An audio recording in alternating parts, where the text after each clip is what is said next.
નમસ્કાર, ન્યૂઝ બુલેટિનમાં આપનું સ્વાગત છે। હું છું પંકજ શર્મા। શરૂઆત મહત્વપૂર્ણ ખબરથી। રાજ્યના હવામાન અંગે એક મોટા સમાચાર આવી રહ્યા છે। હવામાન નિષ્ણાત અંબાલાલ પટેલની આગાહી છે। હવે પ્રી મોન્સૂન એક્ટિવિટીનો વરસાદ થઈ શકે છે। પ્રી મોન્સૂન એક્ટિવિટી 30 એપ્રિલથી થઈ શકે છે। 30 એપ્રિલથી વાદળો આવવાનું શરૂ થશે અને 10 મેથી રાજ્યના ઘણા ભાગોમાં પલટો આવશે। ભારે આંધી વંટોળ અને ગાજવીજ સાથે વરસાદ થશે। ગાજવીજ સાથે પ્રી મોન્સૂન એક્ટિવિટીનો વરસાદ થશે।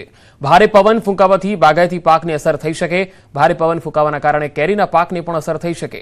આંબા પર મોર અને કેરી ખરી જવાની પણ શક્યતા રહેશે। હવે પ્રી મોન્સૂન એક્ટિવિટીનો વરસાદ થવાની શક્યતા રહેશે અને પ્રી મોન્સૂન એક્ટિવિટી લગભગ તારીખ 30મી એપ્રિલથી વાદળો આવવાની શક્યતા રહેશે। ક્યારેક તો હમણાં વાદળો આવવાની શક્યતા રહેશે, પરંતુ મે માસની લગભગ 10-11 તારીખ સુધીમાં રાજ્યના મોટા ભાગના ભાગોમાં ભારે ગાજવીજ, આંધી અને વંટોળ સાથે કમોસમી પ્રી મોન્સૂન એક્ટિવિટીનો વરસાદ થવાની શક્યતા રહેશે અને આ વરસાદમાં ભારે પવન ફૂંકાશે, જેના લીધે બાગાયતી પાકોની હરકત આવી શકે। આંબા જેવા પાકોને પણ તેને જે મોર કેરી ખરી જવાની શક્યતા રહી શકે। તો આવતીકાલથી ગરમીનો રાઉન્ડ ખૂબ જ ટૂંકો હશે અને 3 દિવસ ગરમીનો પ્રકોપ રહેશે અને બાદમાં પલટો આવશે। 30 એપ્રિલ બાદ ફરી રાજ્યમાં પલટો આવશે। 30 એપ્રિલથી 11 મેનો ગાળો આંધી અને વંટોળનો રહેશે। ભારે આંધી, ગાજવીજ અને કડાકા ભડાકા સાથે વરસાદ થશે। આ ગાળામાં જ પ્રી મોન્સૂન એક્ટિવિટીનો વરસાદ થશે। આંધી વંટોળ વધુ રહેશે, ડસ્ટ સ્ટોર્મ વધુ રહેશે। 3 મેથી રાજ્યના ઘણા ભાગોમાં પલટો આવી શકે। મેની શરૂઆત થઈ 3 મેની આસપાસથી જ ઉત્તર ગુજરાતના ભાગો, રાધનપુર, કેટલાક સમીના ભાગો, હારીના ભાગો, બનાસકાંઠાના ભાગો, ગુજરાતના મહદ ભાગોમાં તારીખ લગભગ 30 એપ્રિલ પછી હવામાનનો પલટો આવશે અને 30 મેથી 11 મે વચ્ચે ભારે આંધી, વંટોળ અને ગાજવીજ સાથે રાજ્યના ઘણા ભાગોમાં પ્રી મોન્સૂન એક્ટિવિટીનો વરસાદ થવાની શક્યતા રહેશે। આંધી વંટોળનું પ્રમાણ વધુ રહેશે, ડસ્ટ સ્ટોર્મ વધુ રહેશે। આવતીકાલથી ગરમી ફરી રાડ પડાવી દેશે। આવતીકાલથી ફરી ગુજરાતમાં ગરમીનો રાઉન્ડ 24 કલાક બાદ 2 થી 3 ડિગ્રી તાપમાન વધી જશે। રાજ્યમાં આગામી 7 દિવસ સુધી મહત્તમ તાપમાન 40 થી 44 ડિગ્રી રહેવાની શક્યતા છે। દરિયાકાંઠાના વિસ્તારમાં ગરમ અને ભેજવાળા પવન ફૂંકાશે।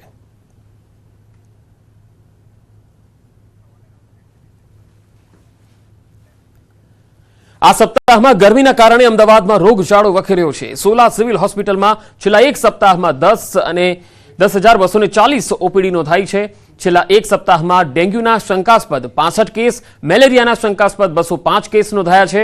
છેલ્લા એક સપ્તાહમાં ડાયરિયાના 10 અને ટાઇફોઇડના 3 કેસ નોંધાયા છે। ગરમીના કારણે હીટ સ્ટ્રોકના કેસ પણ નોંધાઈ રહ્યા છે।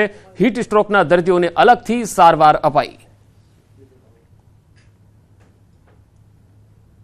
હોસ્પિટલ ખાતે ઓપીડીમાં લગભગ ગયા અઠવાડિયામાં 10,240 દર્દીઓ નોંધાયેલા।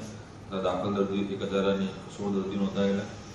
જુદા જુદા રોગની વાત કરીએ તો ડેન્ગ્યુમાં લગભગ 1,016 દર્દીના ડેન્ગ્યુમાં 65 દર્દીના બ્લડ રિપોર્ટ લેવામાં આવેલા ગયા અઠવાડિયામાં, એમાં એક પણ દર્દીનો રિપોર્ટ પોઝિટિવ ન હતો।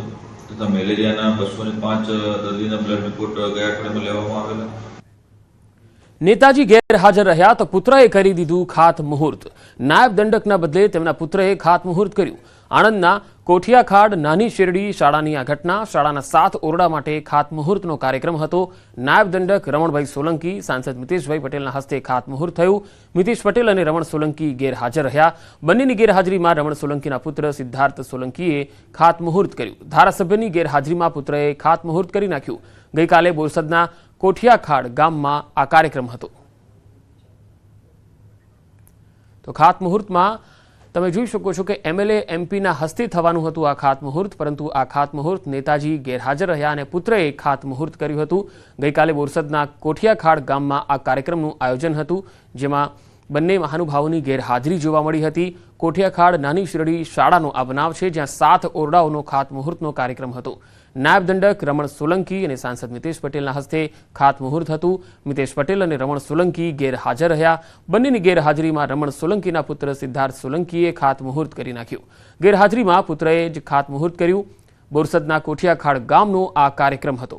ધારાસભ્યની ગેરહાજરી અહીંયા ઉડીને આંખે વળગી હતી અને આ ધારાસભ્યના પુત્રએ જ ખાતમુહૂર્ત કરી નાખ્યું હતું।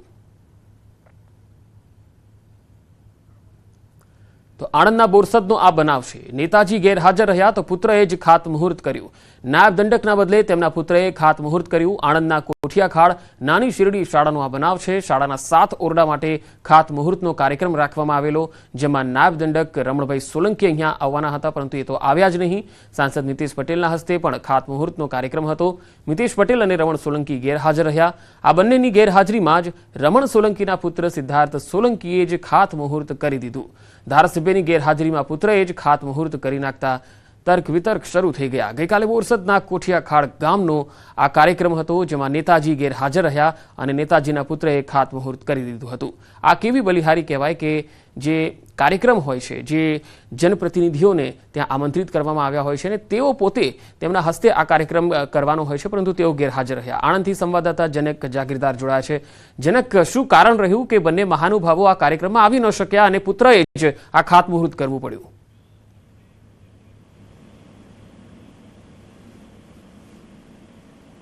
જી જનક.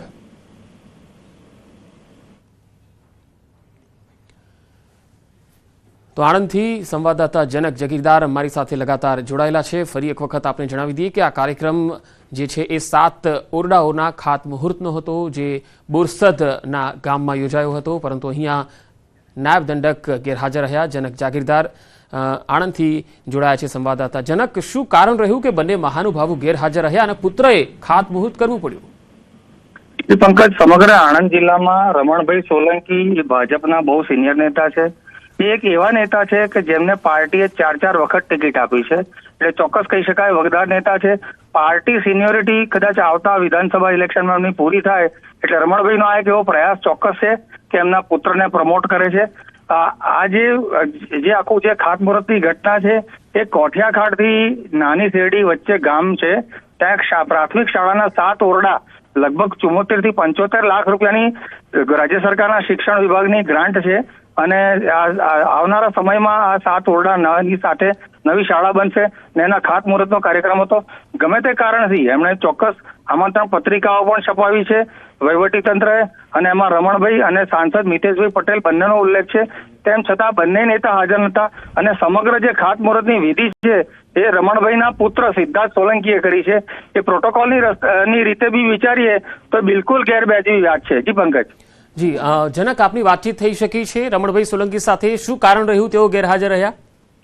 જી ચોક્કસ, રમણભાઈ સાથે અમે વાત કરવાનો પ્રયાસ કર્યો, પણ ગમે તે કારણથી ટેલિફોનિક સંપર્ક નથી થયો. પરંતુ એક વસ્તુ ચોક્કસ કહી શકાય આ સમગ્ર ઘટનાક્રમમાં કે ગમે તે કારણ હોય એ પોતે તે વિસ્તારના ધારાસભ્ય અટકાવવા માંગીશ. હાલ રમણભાઈ સોલંકી આપણી સાથે જોડાયા છે, નાયબ દંડક.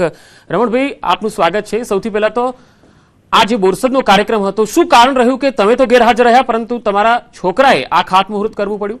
ના ના, એવું નતું. જો સાંભળો, આમાં શું ગામ વાળાએ કાર્યક્રમ રાખ્યો હતો, પણ એમાં બરોબર મારે જવા એવું હતું નહીં. દીકરો ગયો પણ આ લોકો મને ખ્યાલ નહીં, એમણે બેસાડી દીધો હશે, બાકી કોઈ એવું એવા કોઈ હેતુસર નહોતો ગયો એમ. પણ રમણભાઈ, એવું તો ના હોય ને કે સરકારનો આ કાર્યક્રમ હોય, સરકારની ગ્રાન્ટ આમાં ફળવાતી હોય? ગામ જ કર્યો, એ લોકોએ ગામ વાળા જ રાખ્યો હતો. ગામની જે દાતા છે ને એમણે જ રાખેલો કાર્યક્રમ હતો. હા, પણ વિષય નતો એમ. સમગ્ર શિક્ષણ અભિયાન અંતર્ગત જ આ થવાનું હતું ને ખાતમુહૂર્ત?